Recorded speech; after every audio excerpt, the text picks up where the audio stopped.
And we are back What it do? again. What it do? It is your friendly neighborhood film watchers. It is Frankly Football in the building. I am your humble host, Brandon, and I got my man, Honey Graham, with me. Set it off, Chris. How you feeling tonight, Chris? What's up, bro?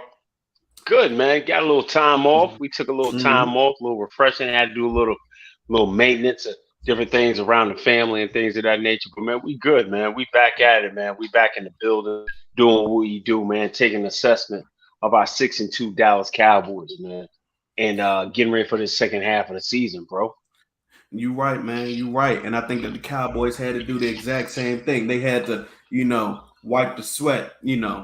That's exactly what they had to do. Okay, Is they let this bye week come and go. right. So Yeah. I think that the Cowboys had their bye week at the perfect time, Chris. I think that they had it at the perfect time. Normally this would be right around like the midpoint of the season, but you kind of got that weird what is it, like uneven season now with 17 games. So Right. with it being what it is, you can kind of really assess what the Cowboys are as a team. You feel what I'm saying? So Absolutely. you can truly say, oh, who is like your mid-season MVP on offense and defense. You could say who has really improved on offense and defense. You could say who and what this team is on offense and defense. You feel me? Right. Yeah, absolutely. You get a good look, a good um sample of what this team is. So if we're going to look at who's our offensive player of the year, offensive midseason offensive player of the year, and our defensive midseason player of the year, who's your offensive midseason player of the year? I don't Yeah, really go on, say like it. I Yeah, don't yeah, really go on, like say it. Uh huh. Terrence Steele Yeah. that much in real life, Chris. In real life, I don't really like Terrence Steele that much, Oh, yeah, okay, But okay. man, that jump that he has made when there's some money on the line, when it's about to be some checks and some deals that are gonna be made, Okay, okay. Ooh, Oh Chris, yeah, he yeah. done made that jump. Okay. So So, in my opinion, as someone who has not really been in Terrence Steele's corner, who has thrown some tomatoes in Terrence mhm. Steele's direction, you Mm, know, right, right. I would say that Terrence Steele is the most improved player Okay. on So offense. he's your most improved player on offense. I got Yes. that. I'm gonna get to that because we can ride that for a minute. And Mhm. because I got you live and the whole world can see it, you Here can't we go. denounce the fact that what you're saying is true. But I need your offensive player. I need your midseason offensive player, the Oh, player on MVP. offense I'm who, sorry. yeah, See, yeah, yeah, look at your that. I MVP jumped. on I offense. jumped. False start. There we go. Yeah, So because you said love. I understand. gotcha. Gotcha. So it's kind of hard, because you almost want to give it to Dak because you saw how important he was to the team, the offense. Cooper Rush Hmm. you kind of had like a Trent Dilfer situation with Cooper Rush. He was just kind of there for the ride. Hmm. He had a ticket on the bus, and then Hmm. Hmm. his watch was over. He was like Jon Snow on Game of Thrones. His watch Hmm. was over, and they laid Hmm. him to rest. Oh, Um, okay, okay, okay, so you almost want to give it to Dak, but I'm gonna pump the brakes on that. I okay, am going okay, to give it to I'm going to give it to Tony Pollard. I am okay, going to give the midseason MVP to Tony Pollard, not okay, Ezekiel okay. Elliott, because Okay. I think that Tony Pollard's home run ability is more Hmm. important to keep the running game strong. Tony Pollard's Okay. home run ability is more important to the run game than Zeke's hit him in the gut, hit him in the mouth, and be able to do it more and for longer. That's what I Mm. think. So if I had to Okay. go to the stage with the Oscar for offensive MVP for the halfway point of the season, I would hold it up and it would have Tony Pollard's name on it. That's what I would do. Okay. Okay. Okay.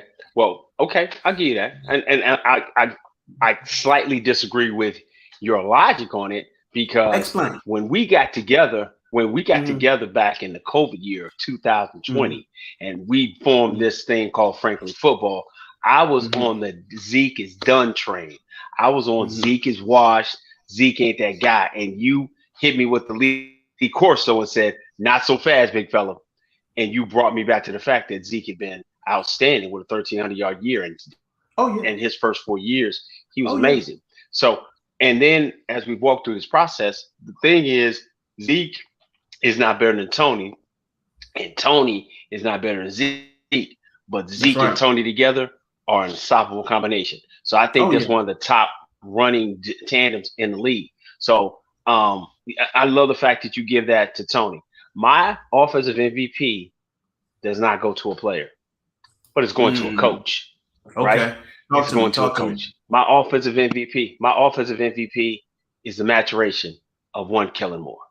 Kellen Moore has gone from being his first year. If we go back and look at Kellen over the last 4 years, his first 4 years, Kellen was good between the 20s, and then he'd get in the red zone and he'd get a little wonky. Then he got to the point of he's always put up big yards. I think in his 3 of his 4 seasons, he's had a top 5 offense in the NFL, and that's what I love about him. So I would go back and say that my offensive MVP is Kellen Moore, and how he's evolved, he's maturing, he's growing up right before our eyes. He's becoming the OC we've always dreamed of by showing us different things. This last couple of games with that three tight end set, we're sitting there like, can't wait to see more of that. You're starting to see people be able to get open. You're starting to see the old Dalton Schultz. I'm talking about 2021 Dalton Schultz who got that money. But I think four helps you make the roux of this gumbo that we call the Dallas Cowboys. It gives it the season. It gives the je ne sais quoi. I've been waiting to use that one for a long time to this team, and that's what I love about Kellen Moore. To give my midseason MVP award to Kellen Moore. You kind of hit me with an okie doke. I was expecting you to give a player, Yeah, but I like it. I like it. nah, yeah, because it's such, and the reason I did that because you couldn't point out one guy. I couldn't really give it to Cooper Rush because he held it down for us. He was that guy that kept things together, but he wasn't really taking us over the top as you saw when he played against the Eagles. Of Because course. I believe we win that game if you don't give him 3 turnovers, and I'm still gonna hold to that. But Yeah. and then Dak hadn't and Rain hadn't played long enough, played terrible in game one, but in the 2 games he came back, he's starting to round in the form. So, but it had to be to the point of Kellen seeing what he had and then shifting on the fly and making things work together. And then once he got his main piece back, he was able to shift again. And we hadn't been able to see it do that. He was looking like a prime prize fighter, being able to switch up his game in middles of fights. And so now that he's going into the second half of the season, I think he's going to show us another gear to this offense when he gets all his pieces back. So I'm going to give it to Kellen Moore as my midseason MVP, Let me ask you offensive this. MVP. Go ahead. Let me ask you this. How much is Kellen Moore fighting his innermost nature? How much is he fighting his innermost thoughts? If I'm gonna get biblical on you, for him to want to throw the ball 45 times a game. I think he realizes that he does not have the weaponry to air this thing out 45 times a game. On top of that, he doesn't have to score 40 points because remember, Kellen took this team over in 2019, 2020. Historically, you had one of the worst defenses in football in 2020. Historically, in the Cowboys' history, it was the worst defense statistically in the history of the team. So he had to go in there saying, hey, I got to score 35, 40 points to make this thing go. So he walks into 2021 with the same mentality he had in 2020, and you go out with 35 points a game, one of the top scoring offenses in all of football. But your defense was coming along. Now you have a defense that flows, in waves that it can shut people down. I mean, I think, and outside the last 3 weeks, dude, people hadn't scored more than 14 points. The Eagles got 26, and then the Bears got 29, but it wasn't like a overwhelming 29. Like the defense was getting ran out the building. It was like, oh, okay, they scored here. They scored here. So the defense is one of those top tier defenses in the league. So when you have a defense like that, what it needs more than anything is the ability to recoup and rest so that you can keep throwing those waves of players at it. So I think that's what he realized. I have a defense that can hold a team down to 21 to 24 points. I don't have to go out here and score 40. I can score 40, but I don't have to score 40. Okay. TT had a comment though. TT had a comment said you really think so? So I just want to. What are you asking? What we really think? And just put it in the chat, and we'll be able to understand that. Go ahead. She brought that up when I said when I talked about Zeke being, well, Tony being the MVP more so than Zeke, and yeah, okay. I do think so, because yes, Zeke is like the gut punch. The gut punch. You hit him in you hit him in the liver. You hit him in the liver. You hit him in the liver. Tony is that haymaker. Tony is the haymaker. Because that's what's gonna keep drives going. Imagine 3 yards, 3 yards, 3 yards, 14. That's what's gonna keep the drives going. Yeah. Eventually, those 3 yards are gonna be great until you 3rd and 2, but then you hit him in the mouth, and you gash him. You gash him for a big run, and the defense is just gonna be like, "Oh my goodness, again." But we've seen. Yeah, I think. Go ahead. Go ahead. No, I'm go ahead. I want you to finish your thought. Go ahead, kid. We've seen Pollard himself say, "Oh, I was gassed without Zeke there," but Pollard tied his career touches at 14. At 14 touches total. Right. That's receptions, and was it? No, I thought he had more. I think he had 14. He had one catch. He had one catch at the okay. 14 total touches. So knowing, but understanding that that's what me, you, and many YouTube creators have been calling for, looking for it, and wanting that for a long time. We've been asking for that. We've been seeking 12 to 15 touches a game for Tony Pollard, and I think that give me my flowers while I'm here, the Packers. Give me my flowers while I'm here. Yeah. I'm gonna give you. You've been saying that for the last 2 years. Give him 12 to 15 touches a game, putting the ball in his hand in space and doing certain things.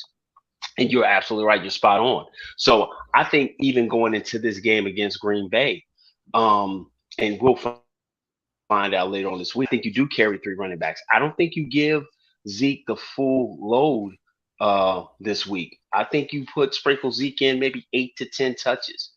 8 to 10 touches to get that knee back up to 100%, man. Because I think, and we'll talk about this a little bit later, I think these next 3 games sets the tone for your season. You got 3 games in 12 days. And I don't think getting him back full-fledged back into the thing, hey, 15 to 18 touches was nah, give him 8 to 10.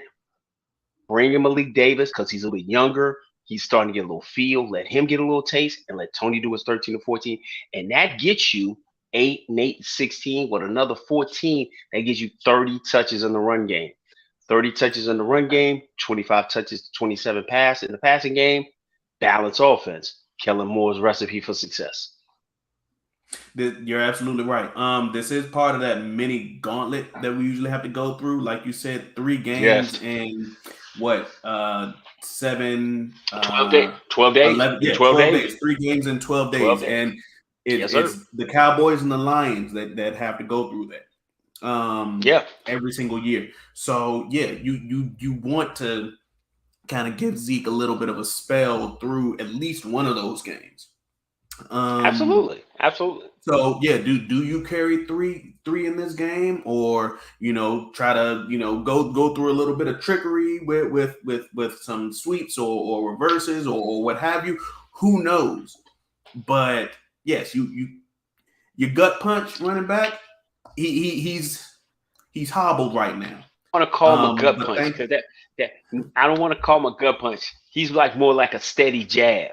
He's like a hmm nice stiff steady jab popping you, and yes, you just and then when you go for the haymaker comes out of nowhere because I feint you with the jab, and then I come over the top with the overhand right, and send you to sleep. So that's what I look at Ezekiel and Tony Powell. They are the absolute thunder and lightning. But I think you bring him back slowly.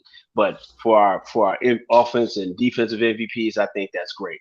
Give me your most improved. You kind of alluded to it, yeah. so I since I alluded want to to it. make sure all that's I out there, alluded to your most it. improved player on offense. Give that to me.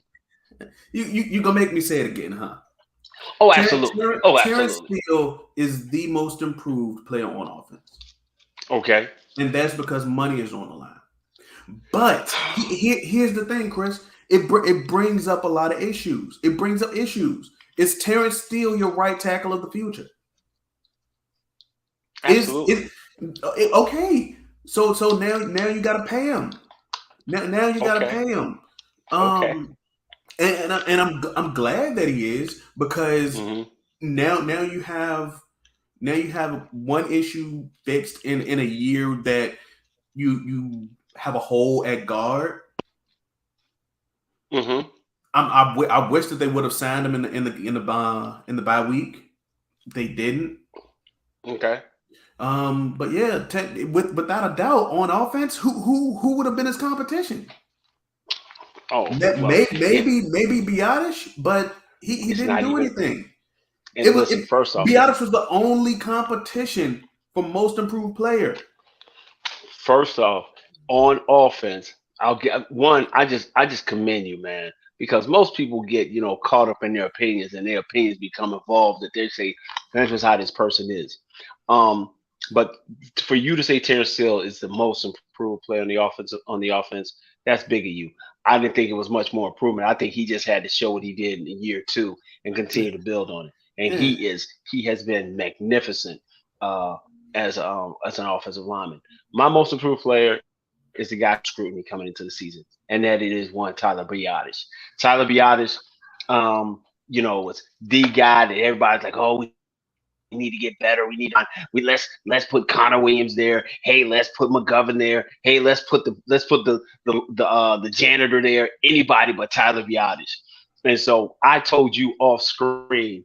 Um, I had an opportunity to talk to Tyler Biadish's offensive line coach because of my kid, and I'm up there supposed to be doing something strictly for my kid, and I found out that he used to be the offensive line coach in Wisconsin, and I asked him directly, and he said, "Listen, when you want to see the baby protected, you leave it with him. He's that guy, and he has done nothing but solidify the middle of that offensive line."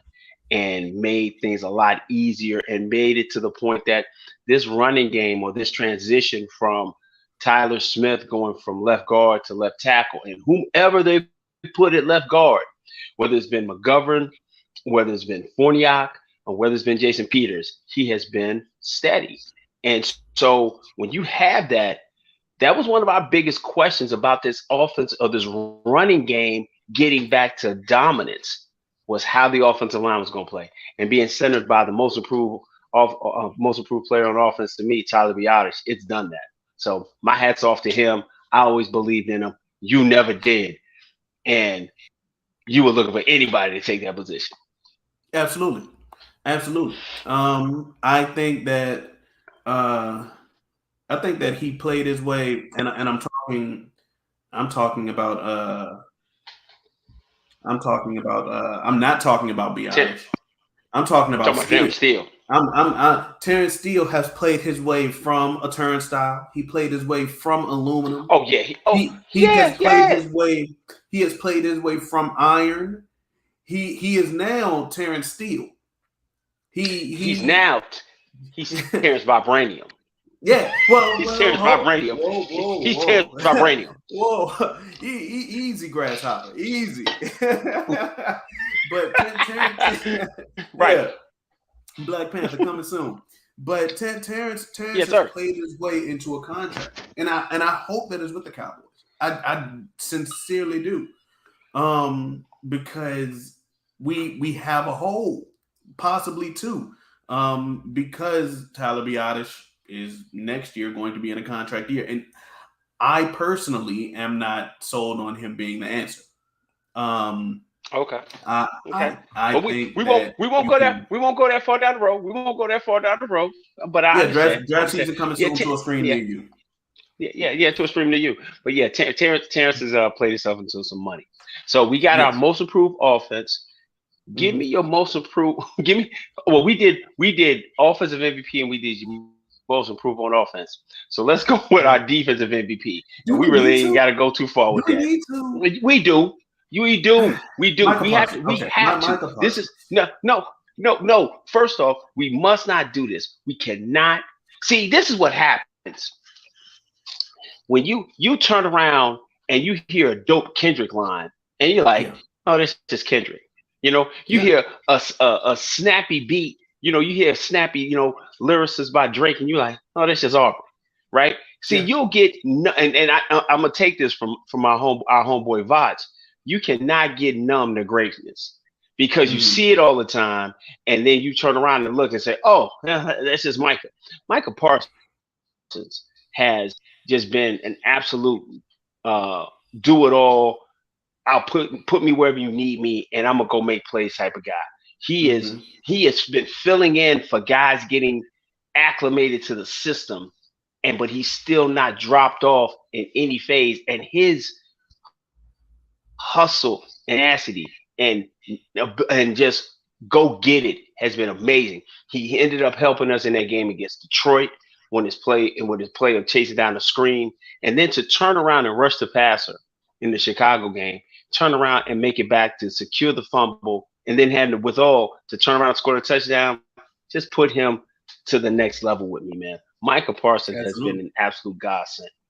Absolute godsend. He is my midseason defensive player of the year. You can elaborate, my brother. Absolutely. I mean, it's without a doubt. He is the only player that can get held 15 times a game. And we can have video proof. The league can have video proof, and nothing will be done about it. And he can still be a force of nature. Still be a force of nature. That's what I should do, Chris. I should start a Absolutely. Twitter thread called Michael Parsons being held. That's what I should do when I get bored. Right. Yeah, or just put it out there and just start it. Got held and send it up and just see how Yeah, many people saw the same thing you saw. yeah, That is a great that's a great idea. Something we can definitely do.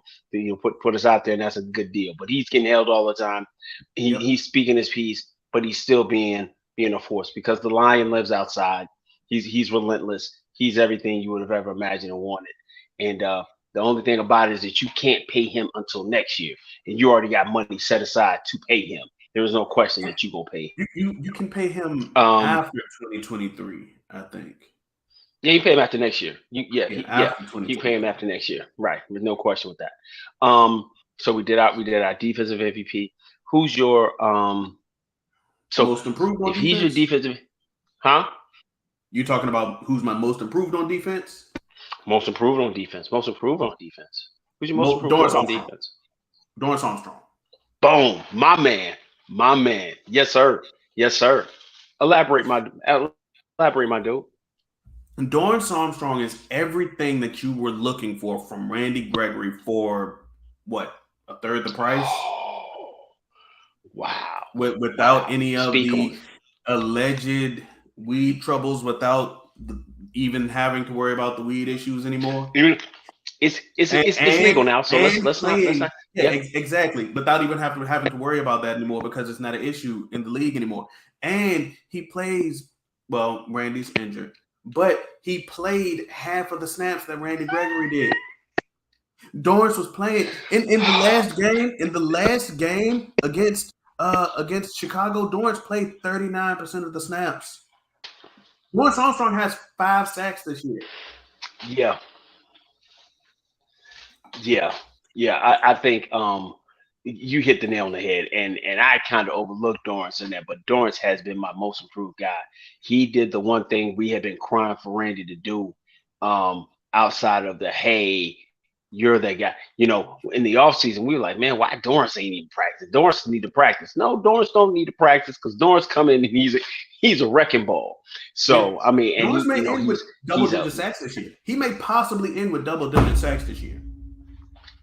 man. If Dorrance goes and gives you double digit sacks this year, that's gonna have a lot of Cowboy fans eating a lot of crow because when he got signed, we was like, oh, we got the consolation prize, we got the second prettiest girl at the pageant when we didn't sign Randy. Now Randy being hurt and Dorrance being the guy who he is and who he's playing into, and him being on limited number of snaps because of another young player we're going to be talking about.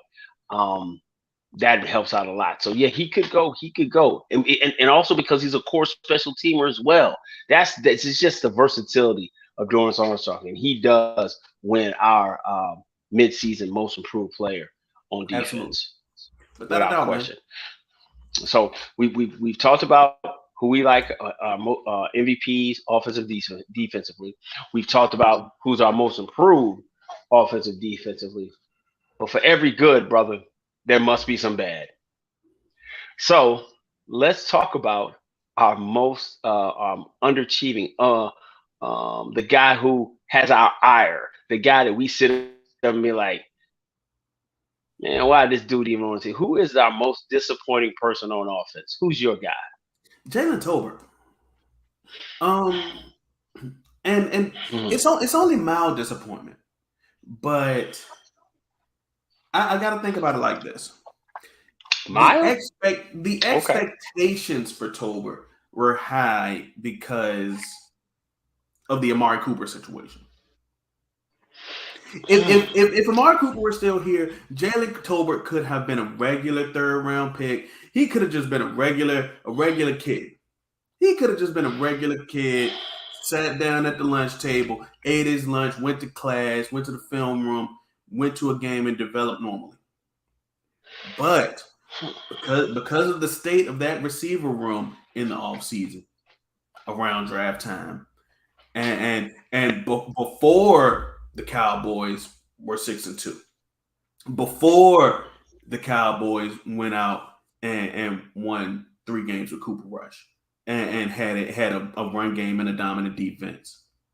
Before all of that, when we thought that Simi Fehoko and TJ Vasher were going to be the guys that we had to march out onto the field. Right. Okay. Okay. When Jalen Tolbert was drafted with that third-round pick, and we thought that Sam Williams was an awful pick. Mm. Okay. The Okay. expectations on Jalen Tolbert were heavy, So weighty. can we say that because of outside influences by the front office, we Mm-hmm. may have put greater expectations on a third round guy? Because you got to think about it like this. I think we looked at it like this. He's a third round guy from South Alabama, not Alabama, but South Alabama. South Alabama, And yeah, we the little South cousin. Alabama, the little cousin, little cousin. Mm-hmm. And we already picked up a guy in the third round a couple years back in a Michael Gallup. And Michael Gallup had a decent playmaking. I mean, Michael Gallup was on the field. Mm-hmm. He was on the field before Amari Cooper got here, and then once Amari Cooper got here, he was a piece that could be used as a rookie. Yes, So I'm gonna have to agree with you, man. On offense, yeah, Jalen Tolbert has been a huge disappointment, and the problem is he goes back into the mix, into the pot of wide receivers who haven't taken that next step.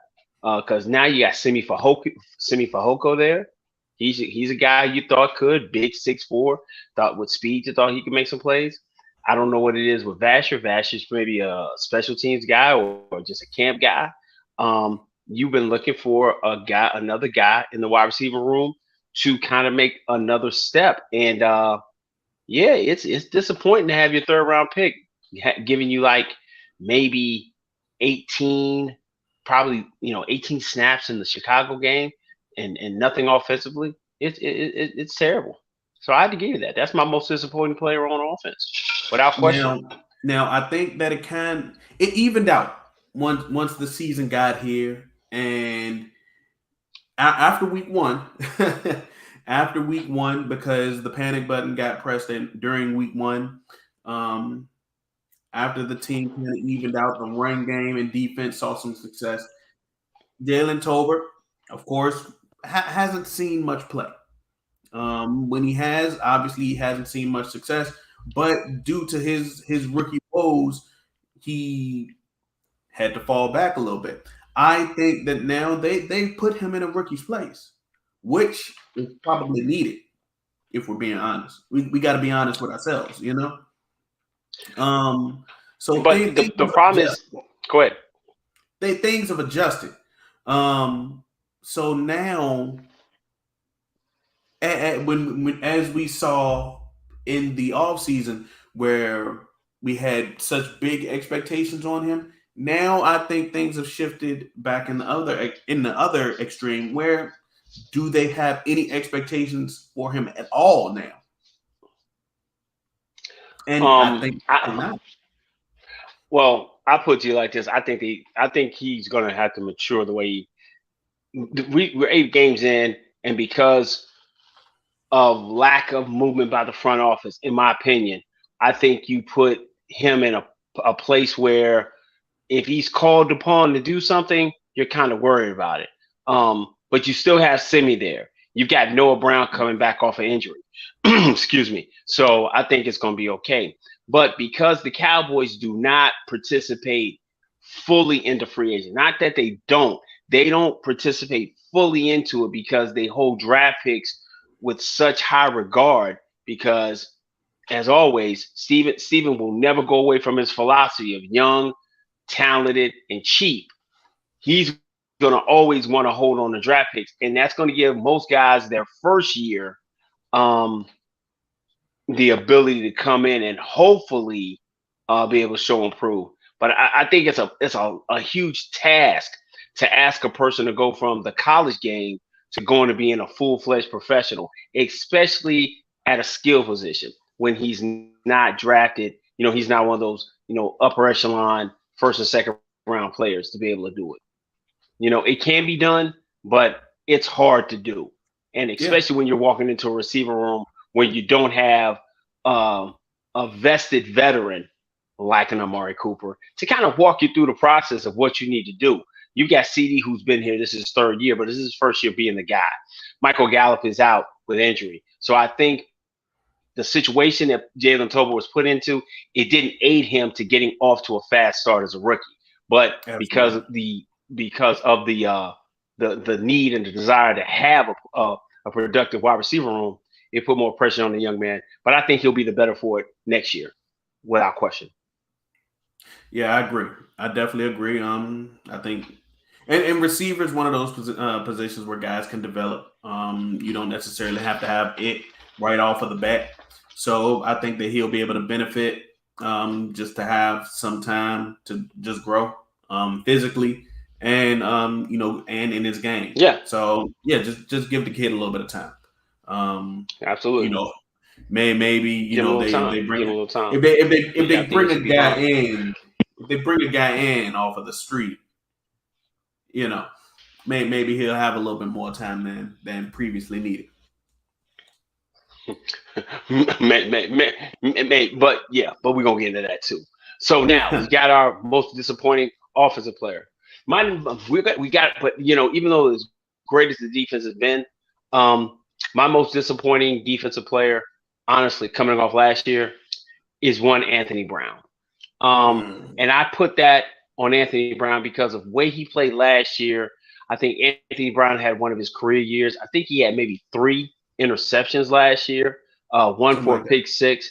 And I expected him to just come back in and be the absolute best best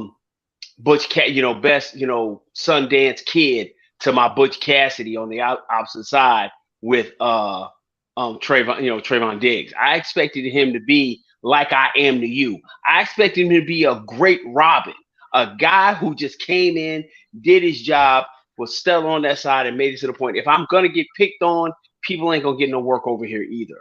But he has been a sieve as a second cornerback this year, which makes us look at other players who I think you're going to name as your most disappointing player on the defense. But Anthony Brown has just played really, really, really, really poorly in my opinion. And I'm definitely looking for a change in the second half of the season. And that's my guy. Who's your guy, my friend? So I got two choices, but I got to channel how I felt in the off Hmm. season. I Okay. gotta go back and think about how I felt in June. You know, Mm. and Okay. in Okay. June, I thought that Kelvin Joseph was gonna be the guy. I thought that Kelvin Joseph was gonna take Anthony Brown's job, Okay. and Okay. then and then he was allegedly involved in a shooting. He allegedly killed somebody, and No, then he was he allegedly okay. Right. He allegedly.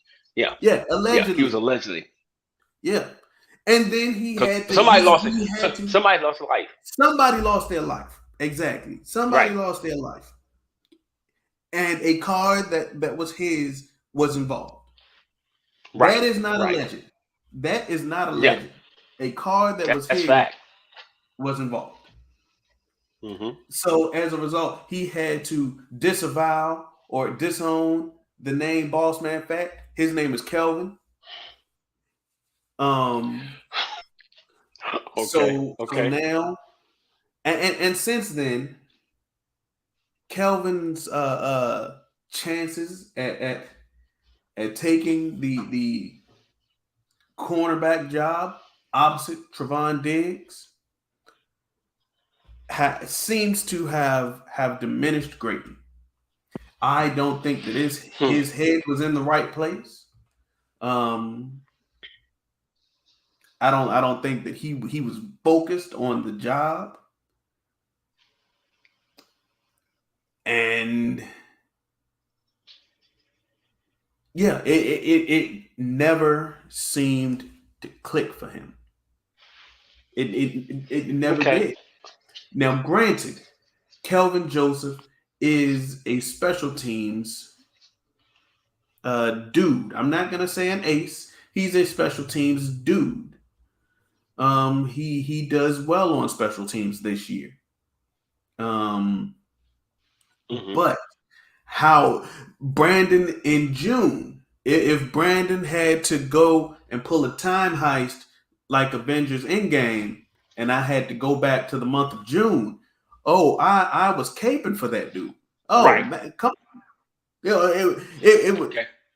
Yeah. it should be against the law for me to be on somebody like that. Right. But Right. Okay. Okay. that may be the most disappointment that I feel. That Hmm. Kelvin Joseph, Okay. a second round pick that had first round talent. Do you know how matter of fact, Chris, let me go back to Kelvin Joseph, the prospect. Do you know how bad of a prospect you gotta be? Go ahead. Not how bad of a prospect, how bad your character issues have to be to get kicked out of LSU? That's disappointment, Chris. Yeah. That's disappointment, Chris. Okay. Okay. Okay. I'm gonna I'm gonna go ahead and I'm gonna go ahead and try to kind of I understand how you feel because like Hmm. we said before, we were very, very high on Kelvin Joseph coming out of the draft. We were so excited to get him in the second round. Felt like we got a steal there. But I think the Yeah. other thing that we fail to realize is that Kelvin Joseph only played 15 collegiate games. Now let me explain that to anybody that's watching this. When they evaluate Bill Parcells' biggest thing about evaluating quarterbacks, he needs to have 36 collegiate games to be to the point he feel like he's ready to go play in the NFL. Now, being the fact of the matter that most of the time that's right around the time frame you want to have a defensive player that played college games, 25 to 35 games as a collegiate before he comes into the league. Kelvin Joseph had 15. So I think all the physical attributes he has, he worked with. We saw him be a lockdown corner against Devontae Smith in his Heisman Trophy historic season. So we knew he has the tools. But now it comes back to something that I heard this week. You have to be able to be socially ready, emotionally ready, and physically ready to play when men are playing for mortgages and child support. And he just isn't right. He isn't there yet. So I truly believe um, his awarding being awarded the most disappointing player on defense this year is warranted. But I also think there's a place where he can be revived and restored to be the guy that we hope he can be, and come next year be a huge piece, a huge cog in that secondary. We know with a young Deron Bland who's playing amazing, and this defense just evolves into another version of itself and be even better next year. So, but he's going to carry that reward into it, and he's going to have it on his mantle in the offseason. And he's going to know how bad he disappointed you, Brandon. And when he's out there wanting to get tired, he's going to look at his house. He's going to see that trophy. He's going to see it sitting up there. He's going to know, yo, I let Brandon down. I got to get to work. So he deservedly is awarded. Right. Hold it up. I could hold up a trophy if this was the Oscars and I had to go. Yeah. And hoist up that trophy. This is the but see, it's not the Oscars. This is the Franklies. You know what I'm saying? This is the Franklies. The Franklies. And so because he's earned his in the Franklies. So I'm definitely gonna put that on him. So we got that. So this is where we're at right now. Yeah. So those are the people who won the awards. Our offensive player of the year, midseason offensive player of the year yours was Tony Pollard. Yours was Tony Pollard. My offensive player of the year was the coach Kellen Moore. Our defensive midseason player of the year, and without question for both of us, was Michael Parsons. Most improved, Tyler Biadasz. Most improved offensively for you, Terrence Steele. Disappointment from both cornerback in the quarterback room with Andy Brown. And I'm still calling him boss man fat. But for you, I'm Mr. Kelvin Joseph. So 8 games in. No, 8 games in, and some different things we can tweak on here. Who's the one guy you want to see get back on the field to help take this defense to the next level? Who's your guy, man? I'm hitting you. I'm throwing you a curveball. Yeah, I throw you a curveball because you're a pro, and I know you can handle it. Who's one or two guys who you think you want to see back on the field immediately to help take this defense to the next level? It's a combination of guys. And you're right. This is a curveball. We didn't necessarily talk about this. Remember how I didn't want Damone Clark back? I wanted them to kind of wait. Well, they brought him back. Well, and so since he's back, and we don't necessarily have a true Mike, and he was supposed to be our true Mike of the future. I want Damone Clark and Mike. But I also want Jabril Cox, there we go, English is hard, on the field as I will. And I want Micah just doing Micah things. That's the linebacker core experiment that I would like to see next. Because throughout the first few games, I believe that week 8 was Damone Clark's first game back.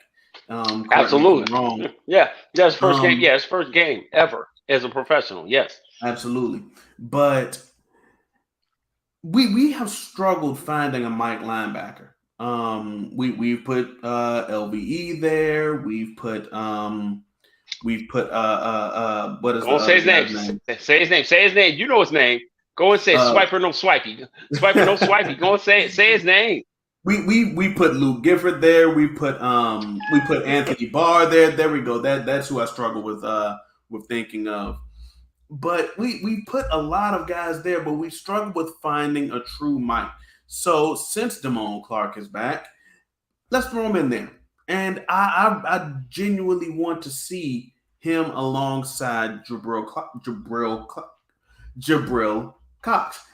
For some Mm. reason, saying that combination of words is hard for me. Just call him Brillo. Um, Just there we call him go. Brillo. Yeah. But I want to see Cox at the wheel, and I want to see him, maybe covering some guys, not necessarily having to do the whole Mike duties. Okay. And then Micah just doing Micah things, whatever he wants to do, wherever his instincts and his will leads him, yeah, let him do that. Um, Okay. Let him roam. yeah, let him roam. Let him take him wherever nature takes him. Um, Okay. Okay. so that's what I would like to see, because I think that the Hmm. linebacker core, it needs some direction. Oh. What Okay. that direction is, I'm not sure. Got you. Um, and I would hope that it would lead to some run stopping success. Okay. Okay. Okay. I like that. I like What that. about you, Chris? The guy who I want to see get back is kind of a guy who's a piece, but he adds to the rotation to get back to that part you wanted. To make getting Micah back where he can just be a weapon. I need Terrell Basham and Billy D. Sam Williams to be on the field. I think with those two defensive ends added to the mix and having my defensive ends be a Dorrance, Demarcus Lawrence, Dorrance Armstrong, Dante Fowler, Terrell Basham, and Sam Williams. Those are waves of defensive linemen. That way, I can run Micah in the middle and be that A and B gap guy who's just disruptive and shedding guys and making tackles and making blocks. We're going to face a lot of teams that are going to say, "Hey, they can't stop the run," and if we and the best way to stop Micah Parsons is to run at him. I think it's harder to run at Micah if Micah's in the middle of the field compared to him being on an edge. Because being on the edge, he's got to make a decision in the RPO game or just being run down in that situation. But if I put him in the middle, he can come from any direction. And I think him having a chance to make a move on a guard or a center is a lot easier than playing more in space and having to deal with the defensive end and get worn down. So I need Terrell Basham back. I need Sam Williams back. I need those guys to continue to help aid Dorrance and Demarcus at defensive end and go from there. I think those are the two guys I need. I get those two guys back, I can move Micah back into the middle. And then I think everything comes together beautifully for that linebacker core. I do want to see Jabril Cox on the field. I don't know what's wrong with Jabril Cox, why he can't get on the field. Um, and it's a big indictment to him because we do trust this defensive staff to make the right decision with putting players on the field because we haven't seen them make a mistake yet. You know, hey, we need a slot corner. Put Deron Bland in. Check. Hey, we need to put the safety in the game. Hey, put Israel Mukwamu back there. Check. So it's just so many different things that he does, and we trust in it. So we just got to figure out what the issue is with Jabril Cox. That's why he's not playing. But I do hope that he makes an appearance and makes a lot of impact plays in the second half of the season. Yeah, I definitely agree. I would like to know what Brillo's issue is. I took your advice. What Brillo's issue is as far as not being able to get on the field. I would hope that they don't expose him to more solo tackle issues because that was kind of one of his issues in college. But he's great in coverage, great at pass breakups, things of that sort.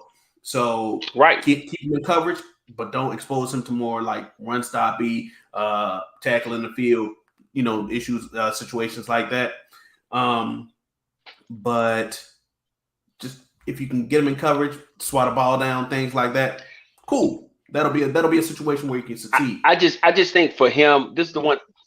Yeah, I think this is an issue honestly with Dan Quinn. It's a trust factor. See, he can Of trust course. that LVE is going to play everything safe. I think he looks at Jabril. Jabril gonna go try to make plays, which might put him out of position.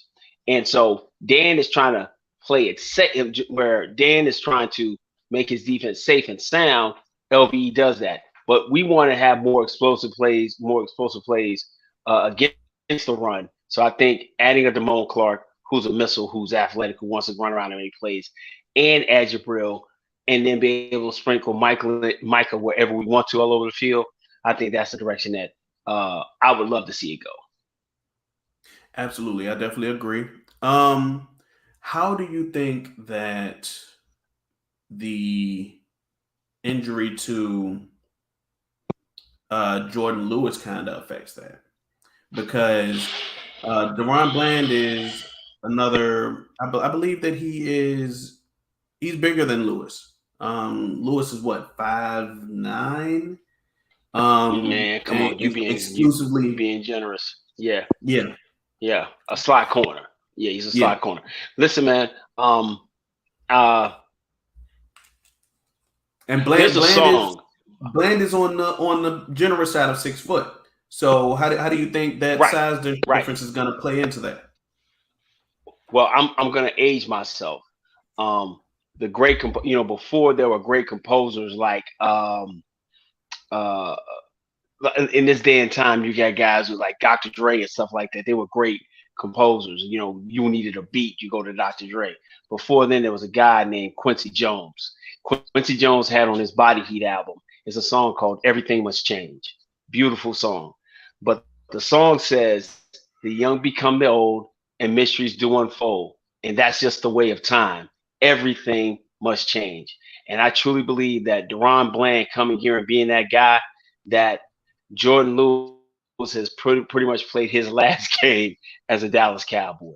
I think he is going to be able to walk off into the sunset on his bad plantar fasciitis and be able to go be a special team guy or continue his career somewhere else. Deron Bland is the absolute truth. Coming in, playing for him in the Commanders game, getting an interception was huge.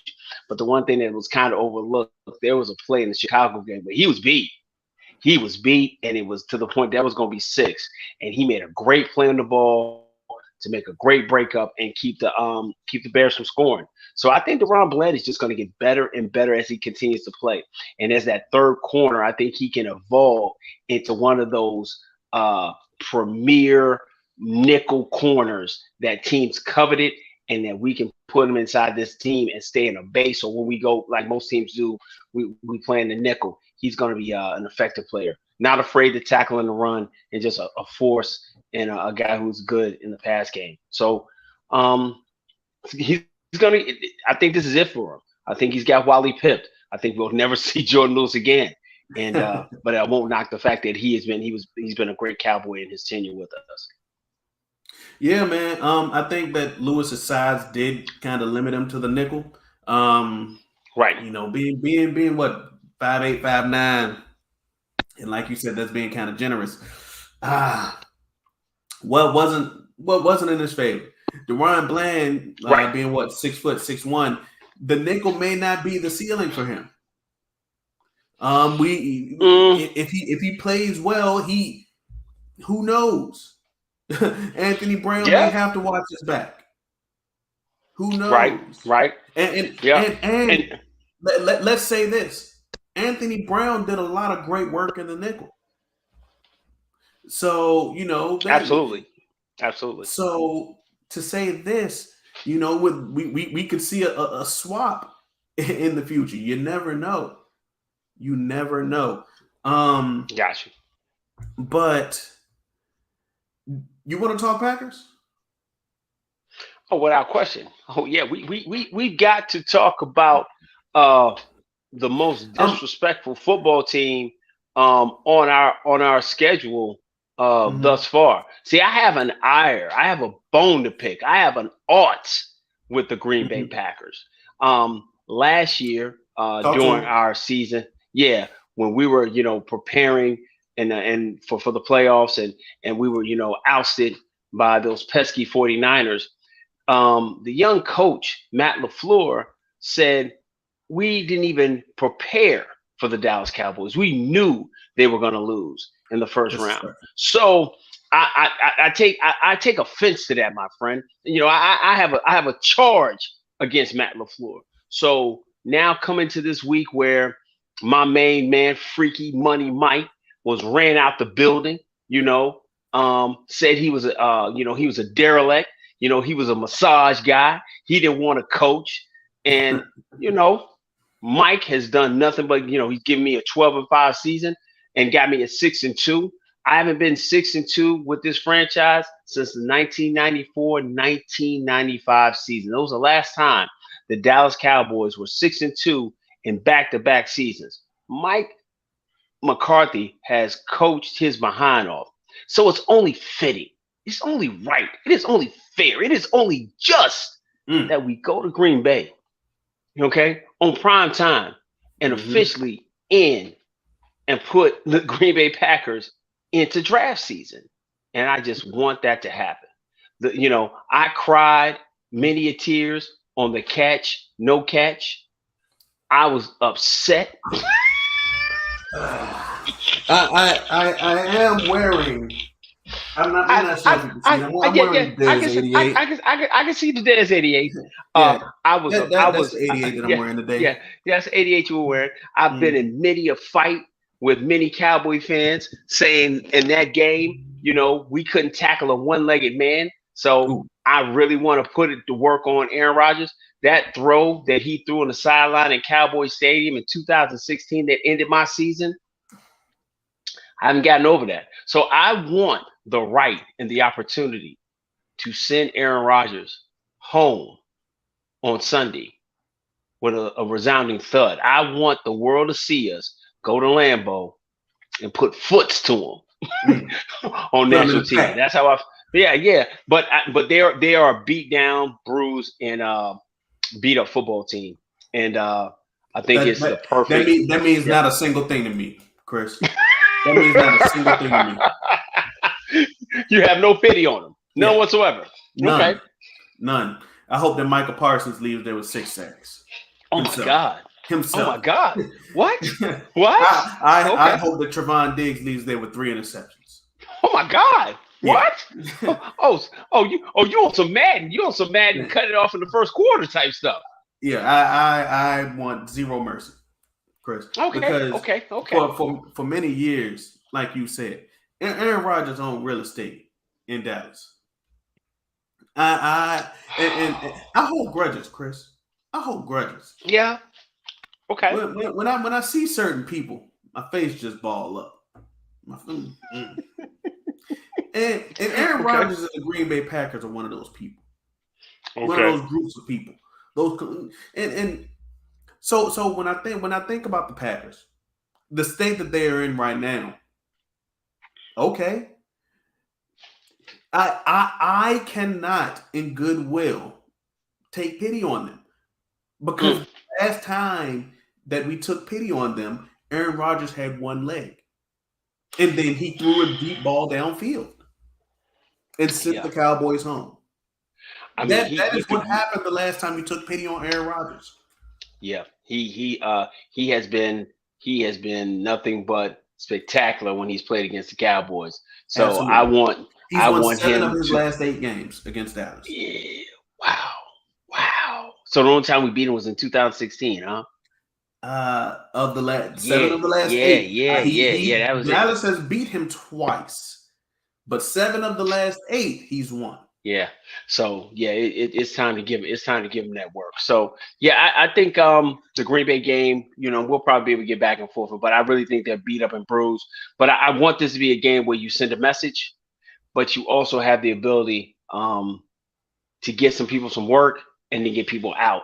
Because like I said, these next 3 games, I think, are really going to shape up to seeing improvement on different areas and kind of propel us into the real second half of the season. We're going to have some fist fights to get back to the point of hopefully winning the division and maybe hopefully getting a first round bye for this team going into the playoffs.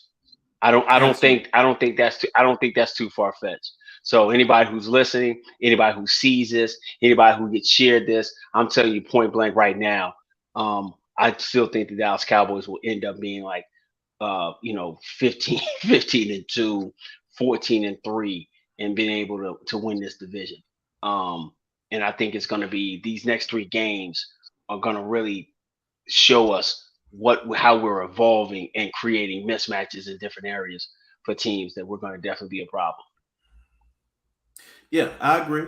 I agree. Now I'm not gonna go into the games beyond the Packers. Okay. Because just because I'm gonna take it 1 week at a time. I want my team to Oh go yeah. one and Oh zero. yeah. I Yeah. want Yeah. my team to You go know. 1-0 every Yeah. single week. Yeah. I'm with you, bro, because we had that heartache last year. So Absolutely. if we're going to be 1-0 next week, so can we talk about the elephant in the room, the blonde headed elephant in the room? How you feel about that, bro? I Go just right need to ahead. know what your insight is. Well, no, Go I right want ahead. to know what you feel. Well, okay. Well, I'll start off. Um, I think I was more disappointed at the trade deadline that we didn't go get a young, cheap, talented wide receiver from somebody else's team.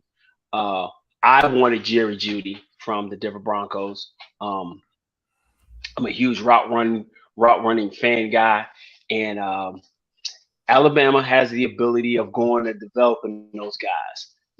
I can put three off the top of my head: Quintaris Jones. The rest of y'all disrespectful people call him Julio. I will never do that.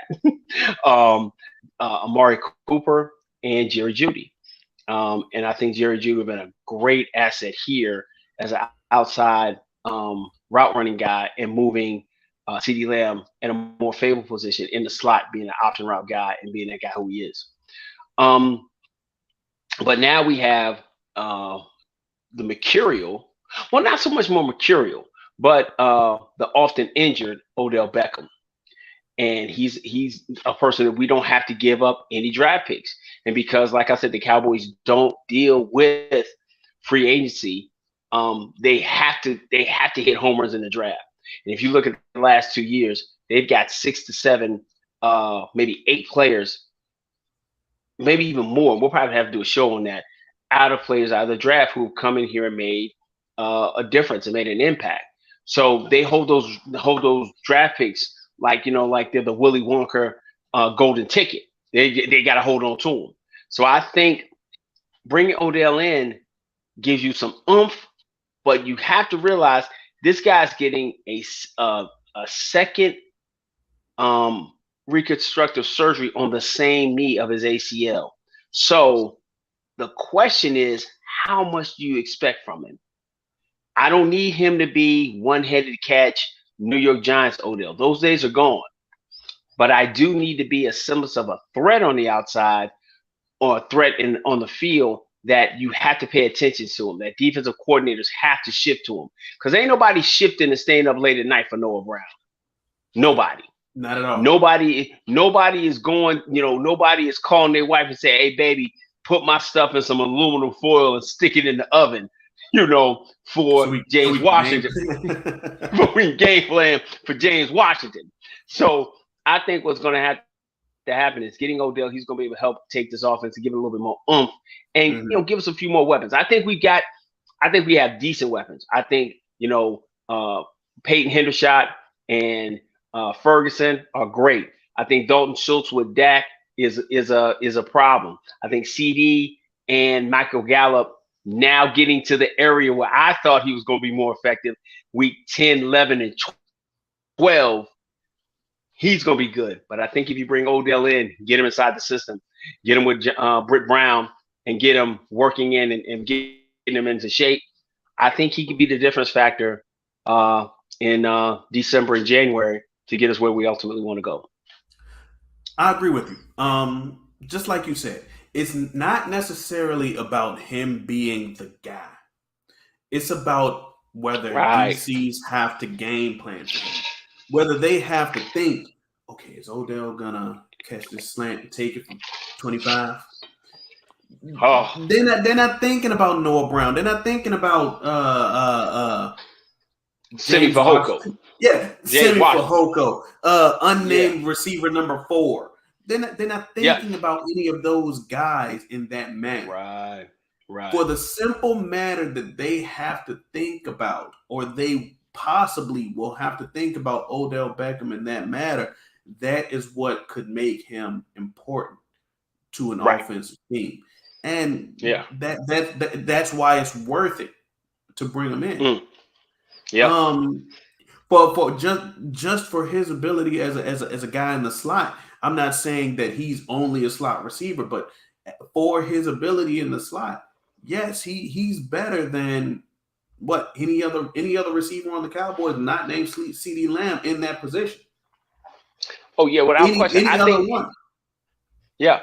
I mean everything you're saying. I think Odell gives you the ability to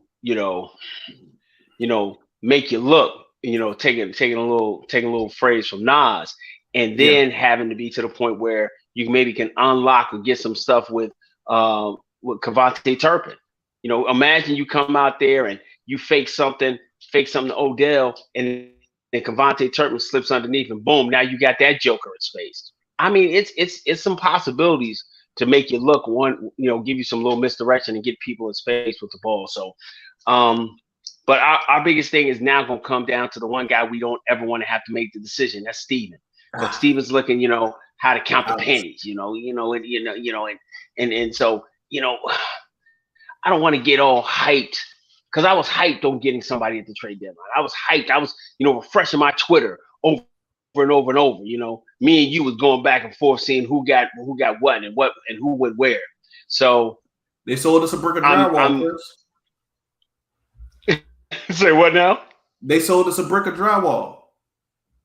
Oh man, they had us. Hey man, they put the fat man scoop on us, man. We had our hands up. We was in a party, throw your hands up, throw your hand. We was, we was throwing $100 bills in the air. We was on some DJ Red Alert. We was hyped, and just got lied to, man. But it is what it is. But I'm hoping we do make that addition and get him in here, and he can help us make that run. Absolutely. But yo, man, we're hour and 6 minutes into this thing, man, and yo, bro. I appreciate your time as always, man, and I appreciate anybody who took the time to rock with us this long. And if they're at this point in the video, and this place, you see this monster walking behind me. This dude just walking into the video. You might see him one day doing something special. But if you've been there with this long, listen, hit the like button, man. Show us a little love. Give us a little currency out here in the YouTube atmosphere, man. We love you. If you spend this long with us, we love you and we appreciate you. So share with your friends. Share with your other Cowboys buddies. Man, share with your other NFL buddies. Say, yo, those guys might know something. They may have a little link on something like that. But more importantly, man, like T did, man, put a link in the comment. Put a comment in there and give us a shout out, man. We'll converse back for you because, man, this is what we love to do, man. Listen, man, I am so excited to be the Robin. Most people want to be the guy. I just like being the sidekick. I just like being the guy who can sit in the background and hand the instruments to my main man. I am the Robin. This is my Batman and BH, man. And we together are Frankly Football. And until next time, peace.